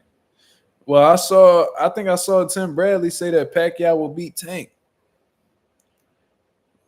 They drinking the Kool-Aid right now, bro. Well, you know who we got the blame for that? Mario Barrios. Mario Barrios made Pacquiao look like he was somebody that night or that he still had it. So now in everybody's head, Manny Pacquiao still got the juice. Pause. When in reality, he's a 46-year-old man. We ain't got nobody to blame but Mario Barrios. If Mario Barrios would have did what he was supposed to fucking do and pack Pacquiao up, we wouldn't be talking about Pacquiao beating Rolly and Pacquiao beating Tank. We wouldn't even be talking about this. We told this nigga, yo, hang them gloves up. That shit is a wrap. If Barrios was supposed to do if he did what he was supposed to do. But guess what? Barrios sucks royal ass. So he's not capable of doing that. Stop Motion said Rolly is a D-level fighter. I wouldn't be surprised if Manny beat him. This nigga Derek tripping. He said, where the midget hoes at? But where do you even go to find a midget hoe? Where do you what part of the world do you have to go to find a little bitch that's throwing pussy around? That's what I'm trying to figure out. Demonetized. Shouldn't have said that. Where do you go? Is there like a website where you could find like dwarf escorts? Why do you have why was the first thing that came to your mind midget hoes though? Why can't they just be regular hoes that just have average heights and regular size arms and shit? That's what I'm trying to figure out. Now this nigga about to leave after he done mind fuck the chat. That's some crazy shit. The streets is done. This shit is crazy. Anyways, you heard they have their own small city. Hey man, my boy Derek trying to throw some balls at them hoes. So when you find out where that little city is, I'm gonna send Derek in that direction. Derek might not come back the same though. So you know what I mean? Shout out to my boy Lorenzo with the $2 super chat. He said, "Yeah, this live took a turn." Yeah, man, that's Derek though. He's a part of my amateur team. He'll be making his comeback real soon. I gotta talk to Derek to see when he gonna come back. You know what I mean? Slowly but surely, man. Slowly but surely. But I'll tell you this, Stop Motion. I think Rolly beat Pacquiao right now. I think Rolly beats Pacquiao right now. I know y'all probably think I'm tripping. But there's something about Rolly that'll really throw off Manny Pacquiao. First of all, let me tell y'all.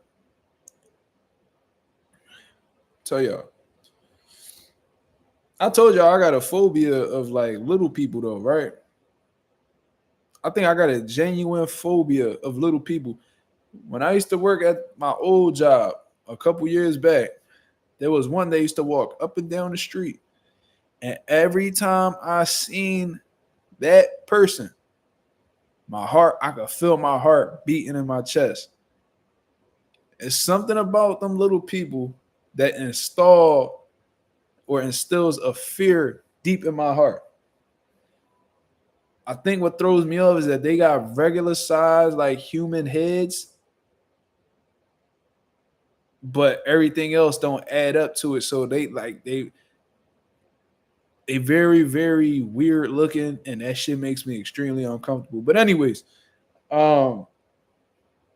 fucking Manny Pacquiao legs are not underneath him. It's not just Rolly's power. His legs are not underneath him. Manny Pacquiao's defense came from his in and out movement.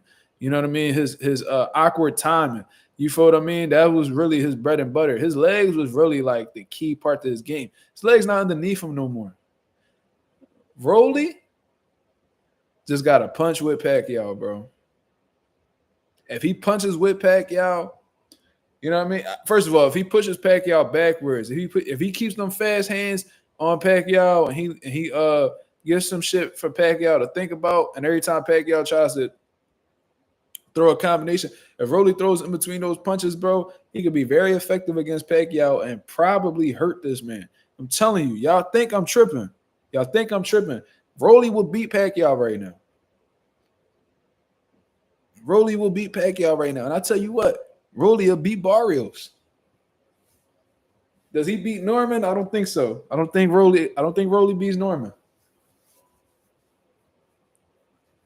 But he will beat Barrios and he will beat Pacquiao. I'm willing to bet that. And let's say that really happens, bro. Cause I spoke to Rolly. I was like, bro, what was Rolly and Ryan Garcia there in advanced talks for a rematch, blah, blah, blah. I sent it over to him. I'm like, yo, this cat. He was like, it's an option. I said, bro, what's your other options, bro? He said, Barrios and Pacquiao. Like, oh, word. He's like, yeah. I'm like, okay. I even told him, I said, bro, try to get that Barrios fight, man. He said, and then he wrote again. He was like, he said, it's definitely an option. I'm like, all right.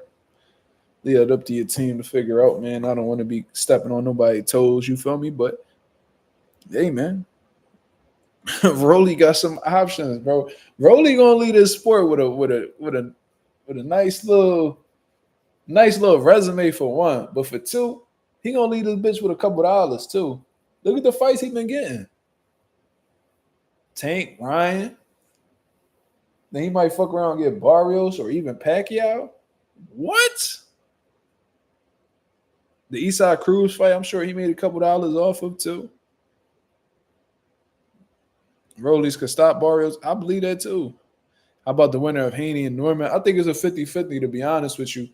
I think that if Haney utilizes his movement like he did in the Jose Ramirez fight, keep a good jab on him, on Brian Norman, and not allow Brian Norman to close the gap, I think he could outbox him for 12 rounds and get a decision.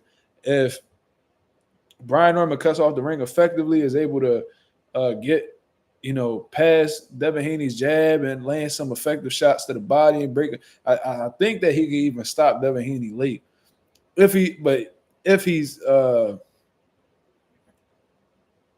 effective in the ring, I think he could probably stop Devin late.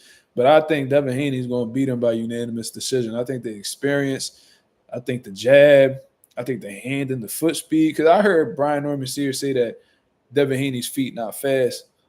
That's his opinion. In my personal opinion, I think he has fast feet. I think he has great athleticism. I think he got a world-class jab.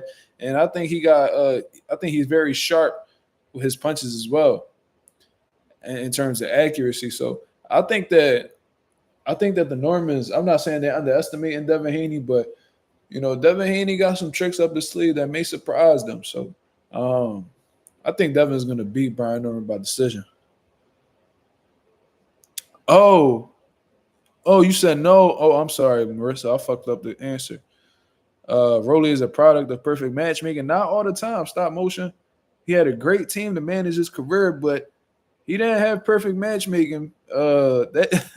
Because the Tank fight went wrong, even though he cashed out. The Eastside Cruz didn't really go too well. The Ismael Barroso fight, even though he won, didn't really go that well neither. So I'm not gonna say perfect matchmaking. I think that Rolly has done a good job with remaining having a level of resiliency. But I do think he's had a great team to keep him relevant and keep him in big fights consistently or solid fights consistently. I'm gonna say that. You said no. That I mean, did Rolly mention facing the winner of Norman versus Haney? No, he did not. I'm gonna keep it real. I don't think Rolly want them Haney problems. I don't think he wants to deal with that style. They know each other from being in the gym together and sparring and stuff like that. I think Rolly uses like, oh, this fight is boring, just so, or he like belittles them just so people won't urge him to fight them. You feel me? Like I never really heard Rolly ever speak. I never heard Rolly be enthusiastic about fighting Haney, Shakur, all of those athletic outboxers. I never heard him really mention. You feel me? And I guess you can see why. He is limited in the skill set department, and he don't got what it take. I mean, he started boxing late. He don't have the experience that these guys got, so it's hard to justify him beating a Shakur or a fucking Haney. Now I'll tell you what, I think Rolly versus Hitchens would be very interesting. I think if Rolly get back on that dog shit that he was on when he first got signed by Mayweather Promotions, he could give Hitchens a lot of problems. Hitchens don't like that, bro. I'm telling you, Hitchens don't like that. He don't like that pressure. He don't like motherfuckers that fight him and make fights like uncomfortable. I'm telling you. I would say Hitchens got the edge right now, but I think Rolly will give him problems.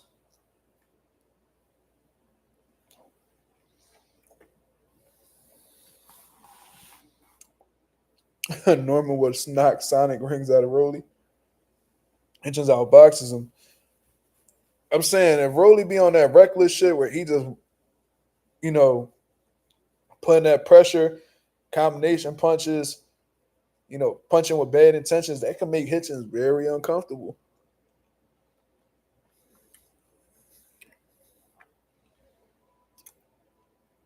Yeah, I genuinely believe that Rolly gonna end up fighting Barrios or Pacquiao. I don't want to see Rolly fight Pacquiao, bro. To be honest with you, I think Pacquiao need to go sit his old ass down somewhere. Because he holding the division up for selfish reasons, to be honest with you. You done had your career. Let these young niggas shine, bro. Like, if you broke, go do something else to go make some money, nigga. You a legend. Fuck out of here. Go do some exhibitions like Floyd, nigga. Um, Rolly versus Barrios is the fight, in my opinion. They gonna elevate Rolly for the WBA full status champion. WBA, WBC unification fight, in-house fight, PBC. Why not? And I got Rolly. I'm telling you. I'm gonna make sure them odds is nice and make sure them odds is nice and right, so I could put up a nice little chunk of change on there. This is gonna be the first time I win a bet. Yeah, Pacquiao keep playing. Somebody gonna put him in the dirt. I'm telling you, that's gonna be a sad job. He gonna have the Philippines shedding tears, especially if he fall like he did against Marquez. Somebody gonna do that old nigga bad. I'm telling you, that's a recipe for disaster waiting to happen.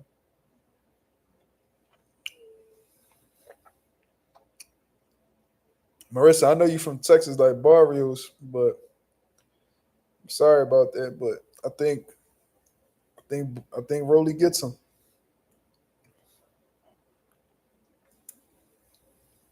If Rolly started off with any other promoter, I think he would never have made it to the Javante fight. Man, he got Al Heyman, he got Luis de Cubas. Dumb motherfuckers make shit happen, bro. So he happened to be with the right people at the right time. So salute to Rolly, man. Smart dude for having smart people around him. And I think Rolly's smarter than what people give him credit for. Not in the ring, but outside the ring. Everybody just laugh at him, assume that he dumb or Rolly's not dumb. I've had conversations with Rolly, and I'm like, okay, so you are all there. I think a lot of that shit Rolly be doing be an act. I think he be playing that stupid role on purpose, and people think that he an idiot. Not an idiot, not at all. Especially after that long conversation I had with Rolly, I'm like, he's smarter than people know. Rolly is a great cherry picker for sure. He ain't cherry pick his last fight, stop motion. Who he cherry pick?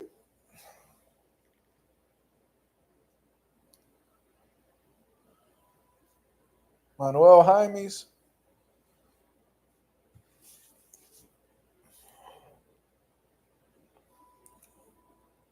Are Stanionis and Karen still relevant to the welterweight division? I mean, they should be. They should be. I think they should fight each other. I think they should fight each other, and whoever win get in a good position where they can fight for a world title. Stanionis versus Karen, not a bad fight. Some Eastern, they both like Eastern Europeans, from what I understand. It'd be a good rumble.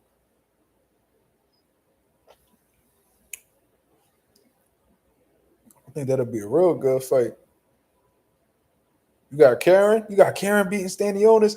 That's a good fight. That's a good fight. Karen could rumble, bro. Niggas be trying to play with Karen and all that because Boo's beat him twice. He got some dimensions to his game. Durable, he tough, focused, composed. He took some shit from Boots, bro. He hit the canvas once, but got right up and ain't look at that canvas again. You see Stanionis struggle with the gourmet boxing skills facts. And Karen looked like he could really take it wherever he wants to. If he want to box you, he gonna box you. But if he gonna press you, he gonna press you too. So Karen can make adjustments. So he's solid.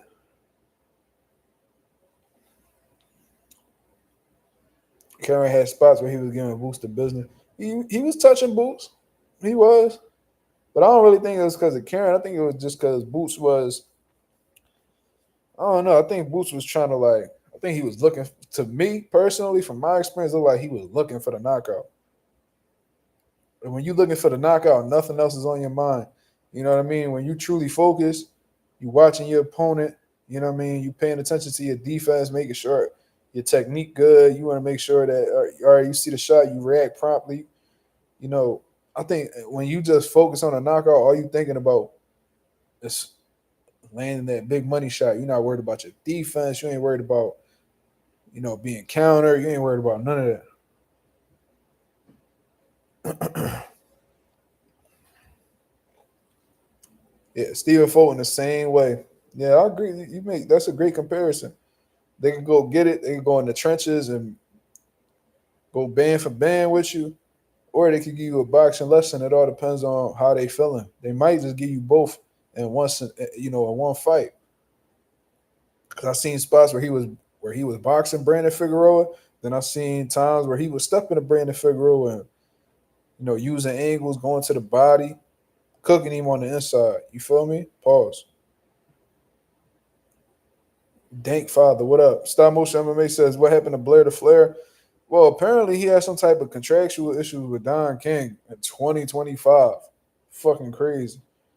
You having a contract dispute with Don King in 2025 is insane.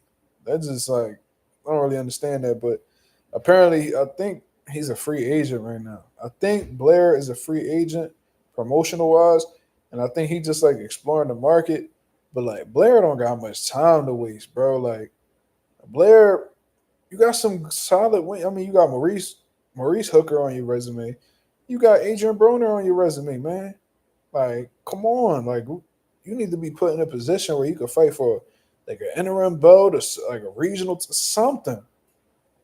Something. Every time I see Blair, he talking about how niggas is ass and he be hating on Boots and all. Bro, stop talking about niggas and start being the nigga people talk about. How about that? Blair, stop sitting down and talking about niggas all day when your main objective should be to be the person that everybody talking about. You more known for talking than you fighting right now. You ain't rumble since AB. AB might come back and rumble before you. Niggas gotta get their shit together, bro. Lost all that momentum after the Adrian Broner fight. You ain't take no punishment in that fight. You could have got right back in the ring. Blair versus Rohan Polanco. Blair awkwardness might give Rohan some problems. But Rohan's strong as shit, you could tell.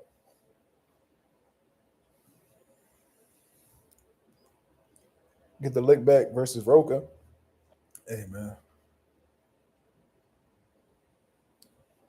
You should always be looking to get your lick back, especially if you lost a fight with that person. If you truly believe in yourself or you feel like he ain't beat the best version of you, the rematch should happen. But I'm going to get up out of here, man. I appreciate everybody that came through and show love as always, man. If you could go ahead and hit the like button on the way out, that'd be very much appreciated. We had some great conversations today, man. If you truly appreciate the content, I highly suggest you hit the subscribe button. We go live every day, 10:30 p.m. Eastern Standard Time, to talk about what's currently going on in the boxing world, man. Until then, this is Marcus Rosa, a.k.a. Mazuma TV. I'm up out of here, man. Peace.